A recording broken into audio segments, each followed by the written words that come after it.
Dr. Elias Crow had always considered the swamps of the Mississippi Delta a geological mistake. Too much water, too little land, too many mosquitoes. These bayous formed a labyrinth of black, oily water, where cypress trees rose from the mud like the gnawed bones of some gigantic beast. Spanish moss hung in heavy, damp curtains, concealing shapes, muffling every sound. The air was thick, saturated with the smell of rotting leaves, sulfur, and old metallic blood, as though an ancient ocean had once spilled here and never fully receded. Every step produced a wet, sucking sound. The swamp breathed beneath your feet, tasting, deciding whether to let you go. Remy, the guide, with faded veve tattoos on his forearms, walked ahead in silence. Only occasionally did he pause, listening to something Crow could not hear, then shake his head.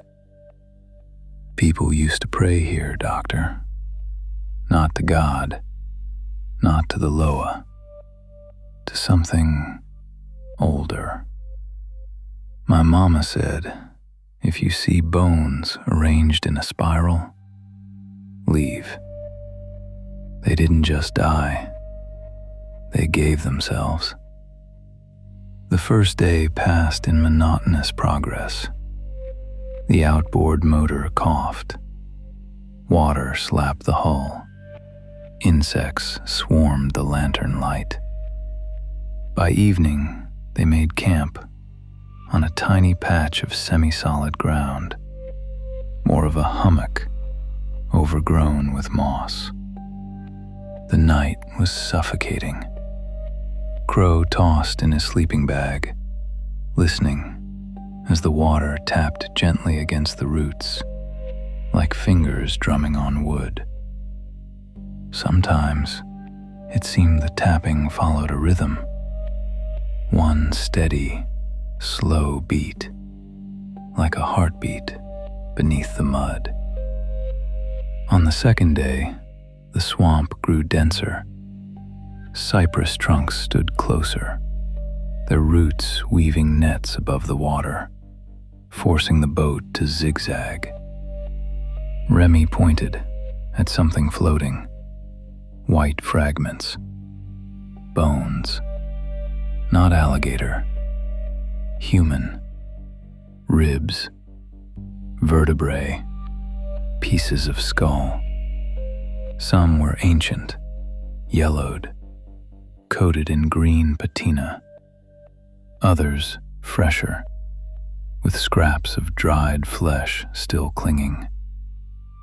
Crow leaned over, lifted one skull. On the crown, a faded spiral, drawn in red clay. Haitian, Remy said quietly. Runaways hid here, thought the swamp was safer than the plantations. But they found something worse than chains. Crow felt a chill run down his spine, but brushed it off. Science. Evidence. They pressed on.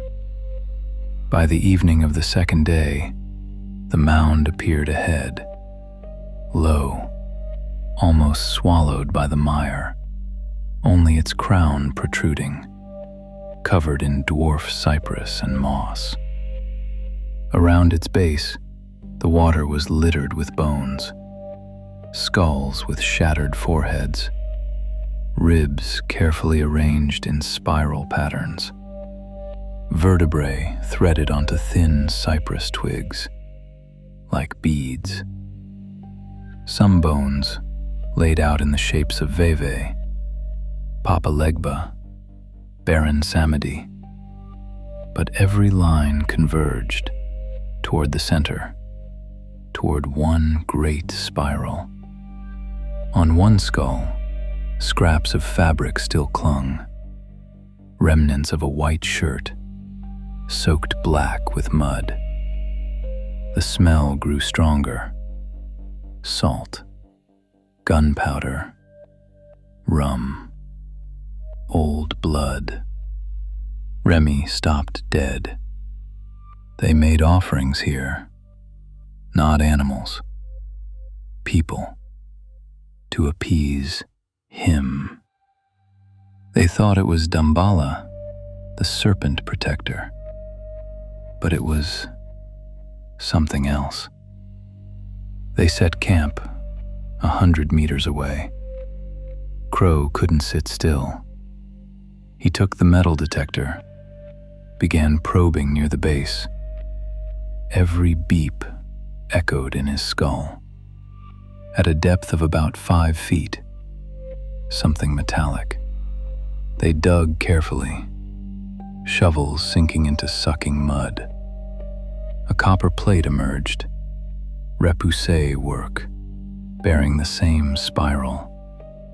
Around it, more bones, fingers clenched in a fist, a femur carved with distorted veve, extra curls leading inward to the center. The smell of salt became unbearable, like an ancient ocean had seeped up through the earth. The third night arrived slowly, like a tide. First came silence, too complete. Even the insects fell quiet. Then, breathing, low, pulsing from beneath the mound, as though enormous lungs rose and fell under layers of mud. Crow sat by the fire, staring into the flames, when he heard a splash. Not a fish. Something heavy rose and sank again. Remy swept the flashlight in the black water around the camp. A skull bobbed, one that hadn't been there during the day. Ribs arranged in a veve slowly rotated on the surface, as though an invisible hand were repositioning them. Remy began to pray, fast, feverish. He sprinkled flour, poured rum, scattered egret feathers and black powder that smelled of gunpowder and graveyard dirt. With a trembling hand, he drew veve on the mud, whispering the names of the Loa. Crow watched, the lantern light shake in his grip. When Remy spoke the name Damballa, the water rippled without wind. The cypresses swayed. Spanish moss quivered like living threads. From the cracks in the mound, black slime began to ooze, slowly, thickly, climbing the trunks against all reason.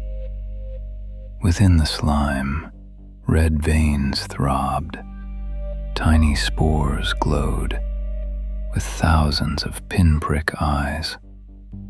Hyphae, thin as spider silk, reached toward Remy and brushed his legs. He screamed.